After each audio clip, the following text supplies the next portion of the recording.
ഇപ്പോൾ ഇതിൻ്റെ ഒരു ആസ്പെക്ട് ബിസിനസ് ആസ്പെക്റ്റിൽ ഇത് പറയുമ്പം നമ്മൾ കേട്ടിട്ടുണ്ട്. അതായത് ലൈക്ക് നമ്മുടെ ഈ സേവിങ്സ് എന്ന് പറയുന്നത് ശരിക്കും പറഞ്ഞാൽ നമ്മൾ നമ്മുടെ എക്സ്പെൻസ് കഴിഞ്ഞിട്ട് വരുന്ന ബാക്കി ആണ് നമ്മുടെ സേവിങ്സ് എന്ന് പറയാറുണ്ട്. അപ്പോൾ അതാണോ ബെറ്റർ, അതേ നമ്മുടെ ഒരു സേവിങ്സ് ആദ്യമേ നമ്മൾ പ്ലാൻ ചെയ്തിട്ട് അതിന് ഈക്വൽ ആയിട്ട് എക്സ്പെൻസ് മീറ്റ് ചെയ്ത് പോകുന്നതാണോ കുറച്ചുകൂടെ ബെറ്റർ എന്ന്? അതാണ് നല്ലത്. പക്ഷേ എത്ര പേർക്ക് ചെയ്യാൻ പറ്റും?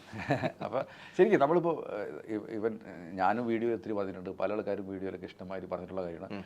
നമ്മൾ 3 ടൈപ്പ് ഓഫ് ഹാബിറ്റ് ഉണ്ട്. പൈസ കിട്ടുമ്പോൾ നമുക്ക് എന്താണ് ആക്ച്വൽ സ്വഭാവം നമുക്ക് മനസ്സിൽ ഫസ്റ്റ് തിങ്ക് ചെയ്യണം എന്നുള്ളത്. അപ്പോൾ ഞാനിത് പണ്ടൊരിക്കലും ഒരു സ്കൂളിൽ പോയിട്ട് സംസാരിക്കാനുള്ള ഒരു 1000-ഓളം സ്റ്റുഡൻസ് ഉണ്ടായിരുന്നു. അപ്പോൾ അവരോട് ഞാൻ ചോദിക്കായിരുന്നു, പൈസ കിട്ടുമ്പോൾ എന്താണ് മക്കളുടെ മനസ്സിലാദ്യം വരുന്നത്? അപ്പോൾ അവർക്ക് ആൻസർ ഒന്നും പറയില്ല. അപ്പോൾ ഞാൻ അച്ഛന്മാർ അപ്പോൾ എനിക്ക് തോന്നുന്നു ഒരു അച്ഛനൊക്കെ ആണെങ്കിൽ ആദ്യം EMI എന്ന് ആലോചിക്കുന്നത്. അപ്പോൾ ഒന്ന് ആലോചിച്ച് നോക്ക്, 5ാം ക്ലാസ് തുടങ്ങിയുള്ള 10ാം ക്ലാസ് വരെ പിള്ളേരുടെ മനസ്സിൽ തന്നെ പഠിപ്പിച്ച് കഴിഞ്ഞു. ഫസ്റ്റ് നമുക്ക് ശമ്പളം കിട്ടി ആലോചിക്കേണ്ടത് EMI ആണെന്നുള്ളത്. അപ്പോൾ അവിടെയാണ് ഈ പ്രശ്നം. അപ്പോൾ നമ്മൾ ആ EMI അല്ലെങ്കിൽ സ്പെൻഡിങ്ങിനെ കുറിച്ചാണ് ഫസ്റ്റ് ആലോചിക്കണം. അല്ലെങ്കിൽ നിങ്ങൾക്ക് ഒരു വിഷ് കഴിഞ്ഞിട്ടും കിട്ടി, ഫസ്റ്റ് ആലോചിക്കണം എനിക്ക് ഇന്ന സാധനം വാങ്ങണമെന്നുണ്ടെങ്കിൽ നമ്മൾ വി ആർ ബിക്കമിങ് സ്പെൻഡേഴ്സ്. അതാണ് ഫസ്റ്റത്തെ. നമ്മളപ്പോൾ ചിലവാക്കുന്ന ആൾക്കാരാണ്. അതിന് പകരം ഫസ്റ്റ് പൈസ കിട്ടുമ്പോൾ തന്നെ ഇത്ര പൈസ എനിക്ക് എടുത്ത് മാറ്റി വെക്കാലോ, ഇത്ര പൈസ എനിക്ക് SIPയിൽ ഇൻവെസ്റ്റ് ചെയ്യാലോ, ഇത്ര പൈസ എനിക്ക് മ്യൂച്വൽ ഫണ്ടിൽ ഇൻവെസ്റ്റ് ചെയ്യാൻ, ദാറ്റ് ഈസ് കോൾഡ് സേവിങ്സ്. എന്നിട്ട് ബാക്കിയുള്ളതിന് വല്ലതും ചെയ്തു എന്നുള്ള ഇതിലാണെന്നുണ്ടെങ്കിൽ ഇറ്റ്സ് ഐ തിങ്ക് കുഞ്ഞിലെ തൊട്ട് എനിക്ക് ആ മെൻറ്റാലിറ്റി ഉണ്ടായിരുന്നത്. പക്ഷേ ഞാനും പറഞ്ഞിട്ട് ആ മൈൻഡിനുള്ള കോടീശ്വരനും ഞാനായിട്ടില്ല. പക്ഷേ ഐ ഫീൽ ദറ്റ് എനിക്ക് കുഞ്ഞിൽ തുടങ്ങിയിട്ട് എനിക്ക് എപ്പോഴും ഓർമ്മയുണ്ട്, എനിക്ക് എന്ന് പൈസ കിട്ടി കഴിഞ്ഞാൽ ഞാൻ എടുത്തിട്ട് സേവ് ചെയ്യും.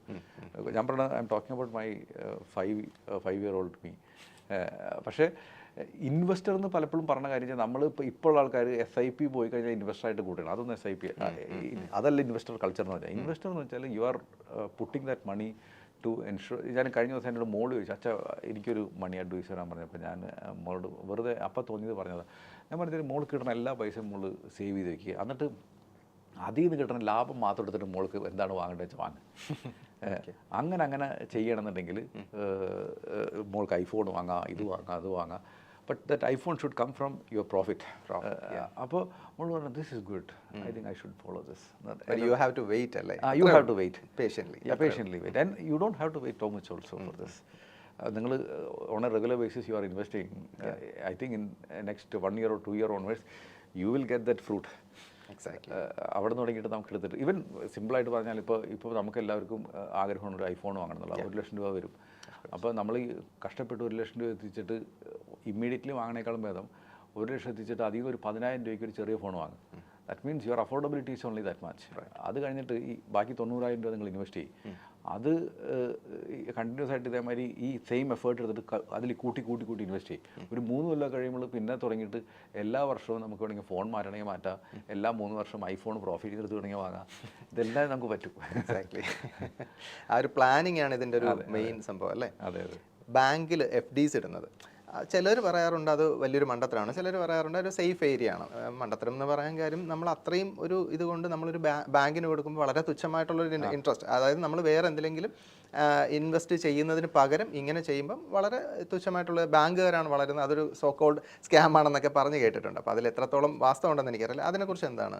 നമുക്ക് എല്ലാവരും വേണം FD, വളരെ നല്ലതാണ്. പക്ഷേ നമുക്ക് എത്രമാത്രം അത് FD വേണം എന്നുള്ളതാണ് നമ്മുടെ ആവശ്യം പറഞ്ഞത്. അപ്പോൾ നമുക്ക് എപ്പോഴും ഇൻവെസ്റ്റ് ചെയ്യുന്ന ടൈമിൽ നമുക്ക് ഓരോരുത്തരും ഓരോ സ്റ്റേജിൽ ആവശ്യങ്ങൾ ഡിഫറൻ്റ് ആണ്. അല്ലാതെ നമുക്കൊരു ലംസം മണി ഉണ്ടെങ്കിൽ അതിൽ എത്ര പെർസെൻറ്റേജ് ഏതിൽ വെക്കണം എന്നുള്ളത് ഡിഫറൻ്റ് ആണ്.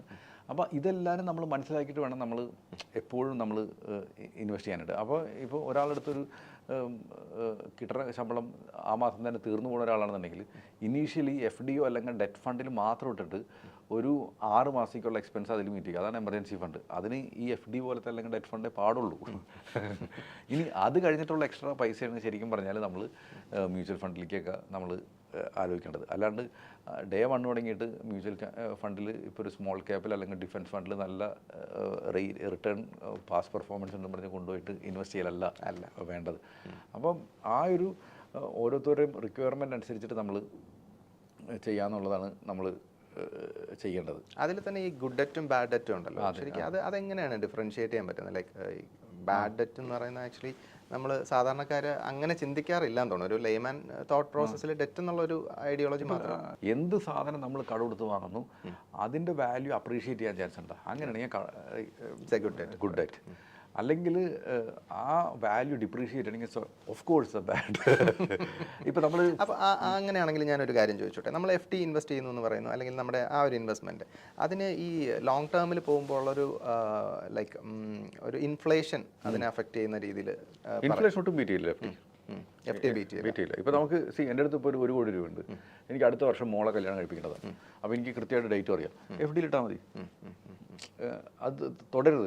സ്റ്റോക്ക് മാർക്കറ്റിൽ ഇട്ട് കഴിഞ്ഞാൽ എങ്ങനെ അടുത്ത കല്യാണത്തിൻ്റെ ടൈമിൽ 20% അടിയിലാണെങ്കിൽ എന്ത് ചെയ്യും? അപ്പോൾ വി ആർ ഇൻ ട്രബിൾ. അന്നാ എനിക്ക് എൻ്റെ മോളുടെ കല്യാണം നടക്കാൻ പോണത് 10 കൊല്ലം കഴിഞ്ഞിട്ടാണ്. അത് FD ഇട്ട് വെക്കണമെന്നില്ല, നേരെ മാർക്കറ്റിലിട്ടോ. അങ്ങനെയാണെങ്കിൽ ഈ 1 കോടി ഇട്ടാൽ മതി, അതിൻ്റെ ലാഭം കൊണ്ട് കല്യാണം നടത്താം.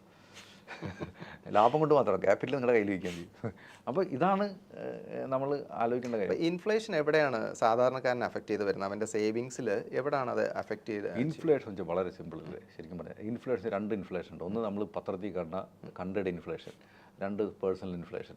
ഈ പേഴ്സണൽ ഇൻഫ്ലേഷൻ എന്ന് പറഞ്ഞാൽ എന്താ? ഞാൻ പേഴ്സണൽ ഇൻഫ്ലേഷൻ പറഞ്ഞില്ല. ഞാൻ ബാംഗ്ലൂർ ആയിരുന്ന ടൈമിൽ കല്യാണത്തിന് മുന്നേ ഞാനൊരു പേയിങ് ഗസ്റ്റായിട്ട് PG ആയിട്ട് താമസിച്ചിരുന്നത്. അത് കഴിഞ്ഞ് അന്ന് 2500 രൂപയെന്ന് പറഞ്ഞ എൻ്റെ റെൻറ്റ് പറഞ്ഞു കഴിഞ്ഞാൽ, ഞാൻ കല്യാണം കഴിഞ്ഞ് പിറ്റേ മാസം കൊണ്ട് ഫ്ലാറ്റ് എടുത്ത് താമസിച്ച് 15,000 രൂപ റെൻറ്റ്. അതാണ് ഇൻഫ്ലേഷൻ.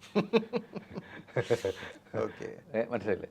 അതിനു മുന്നേ ഞാൻ ശാന്തി സാഗർ എന്നൊക്കെ പറഞ്ഞ അവിടെ ഹോട്ടൽ ചെയിനുകളുണ്ട്, അവിടെ പോയിട്ട് ഞാൻ ഭക്ഷണം കഴിക്കണത് സെയിം ഹോട്ടലിൽ പോയിട്ട് ഇഡ്ഡലിയും സാമ്പാറും കൗണ്ടറിൽ നിന്ന് പറയും, പുറത്തുനിന്ന് കഴിക്കും. വൈഫിനായിട്ട് പിന്നെ പോയപ്പോൾ ആ സെയിം ഹോട്ടലിൽ തന്നെ സെയിം ഇഡ്ഡലി സാമ്പാർ വൈഫ് പറഞ്ഞ് അവിടെ നിന്ന് കഴിക്കാൻ പറ്റില്ല, അകത്ത് കയറി കഴിക്കണം എന്ന് പറഞ്ഞു. AC റൂമിലിരുന്ന് കഴിച്ച് ഇഡ്ഡലിയുടെ വില മാറി. That's called inflation.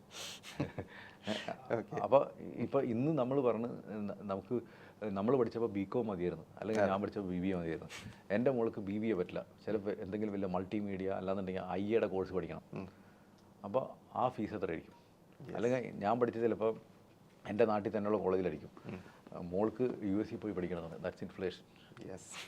ഈവൻ ഈ സാധനം നമ്മുടെ നാട്ടിൽ തന്നെ ആണെങ്കിലും ഞാൻ പഠിച്ചിരുന്നപ്പോൾ BBAക്ക് ഞാൻ സ്പോർട്സ് കോട്ട ആയിരുന്നു. 750 രൂപയാണ് ഞാൻ ഇയർലി ഫീസ് കൊടുത്തിരുന്നത്. ആ സാധനം ഇപ്പോൾ കിട്ടുമോ? 750 രൂപയ്ക്ക്. That's inflation. അപ്പോൾ ഇതിനെ ബീറ്റ് ചെയ്യാനായിട്ട് FD വളരുമോ? ഞാൻ പറഞ്ഞു ഇന്ന് ഇപ്പോൾ BBAക്ക് പഠിക്കണമെന്നുണ്ടെങ്കിൽ എനിക്ക് തോന്നുന്നു ചിലപ്പോൾ 6,000 രൂപ 5,000 രൂപയാണ് ഗവൺമെൻറ് ഫീസിനേക്ക്. ഞാൻ പറഞ്ഞു എൻ്റെ മോൾക്ക് BBA പഠിക്കണം, 6,000 രൂപ FD ഇട്ട് വയ്ക്കുക. FD എന്ന് വളരേണ്ട മാത്രം പൈസ വെച്ചിട്ട് എനിക്ക് 10 കൊല്ലം ഒരു 5 കൊല്ലം കഴിഞ്ഞാൽ എഡ്യൂക്കേഷൻ ബീറ്റ് ചെയ്യാൻ പറ്റുമോ? ഇല്ല. അതിന് you need inflation adjusted growth. ഒരു ഫ്യൂച്ചറിസ്റ്റിക് കാൽക്കുലേഷൻ മസ്റ്റായിട്ട് വേണമല്ലോ ഈ ഒരു അതിന് ശരിക്കും പറഞ്ഞാൽ ഈ പറഞ്ഞ ഒരു ഇൻവെസ്റ്റ്മെന്റ് പ്ലാനിങ് നടത്തിയിട്ട് ചെയ്യാവൂ. അതിനാണ് എനിക്ക് തോന്നുന്നത് ഇത്തരം ഒരു അഡ്വൈസ് നമ്മൾ എടുക്കേണ്ടത് അല്ലേ. നോർമലി ഒരു സാധാരണക്കാരനെ സംബന്ധിച്ചിടത്തോളം അത്തരം ചിന്താഗതികളില്ല. എനിക്ക് തോന്നുന്നു even personal budget write down ചെയ്യുന്ന ഒരു ശീലം പോലും കുറവാണെന്ന് എനിക്ക് തോന്നുന്നു. അത് ഏറ്റവും നല്ലത് കൈകൊണ്ട് എഴുതാനെങ്കിൽ കുറച്ച്. ഇപ്പം നേരത്തെ ശ്രീജിത്ത് പറഞ്ഞ കാര്യത്തിൽ ബാഡ് ഡെറ്റ് എന്ന് പറഞ്ഞിട്ട് നമ്മൾ പറഞ്ഞു. ഇപ്പം നമ്മൾ പറഞ്ഞൊരു മൊബൈൽ വാങ്ങണത് ലോൺ എടുത്ത് വാങ്ങുന്നത് ചിലപ്പോൾ ബാഡ് ഡെറ്റ് ആയിരിക്കും. പക്ഷേ നമ്മളിപ്പോൾ ഐഫോൺ വാങ്ങണം, ഇപ്പോൾ ശ്രീജിത്ത് ഐഫോൺ വാങ്ങണം, അത് ഇപ്പോൾ ചിലപ്പോൾ ലോൺ എടുത്ത് വാങ്ങണമെന്നായിരിക്കും. അത് പക്ഷേ ശ്രീജിത്ത് അത് ഉപയോഗിച്ചിട്ട് ഒരു യൂട്യൂബ് ചാനൽ നടത്തണം, എന്നിട്ട് അതിൽ നിന്ന് വരുമാനം ഉണ്ടാക്കാൻ നിൽക്കണം. അങ്ങനെയാണെങ്കിൽ ആക്ച്വലി സ്പീക്കിംഗ് ചിലപ്പോൾ ഞാൻ വാങ്ങണ ഐഫോൺ ചിലപ്പോൾ ബാഡ് ഡെറ്റ് ആയിരിക്കും, ഞങ്ങൾ വാങ്ങണ ഐഫോൺ ചിലപ്പോൾ ഗുഡ് ഡെറ്റ് ആയിരിക്കും. അപ്പോൾ അത് മനസ്സിലാക്കിയിട്ട് വേണം നമ്മൾ ചെയ്യാൻ. Depending on the situation and need അല്ലേ, അങ്ങനെ പറയാം.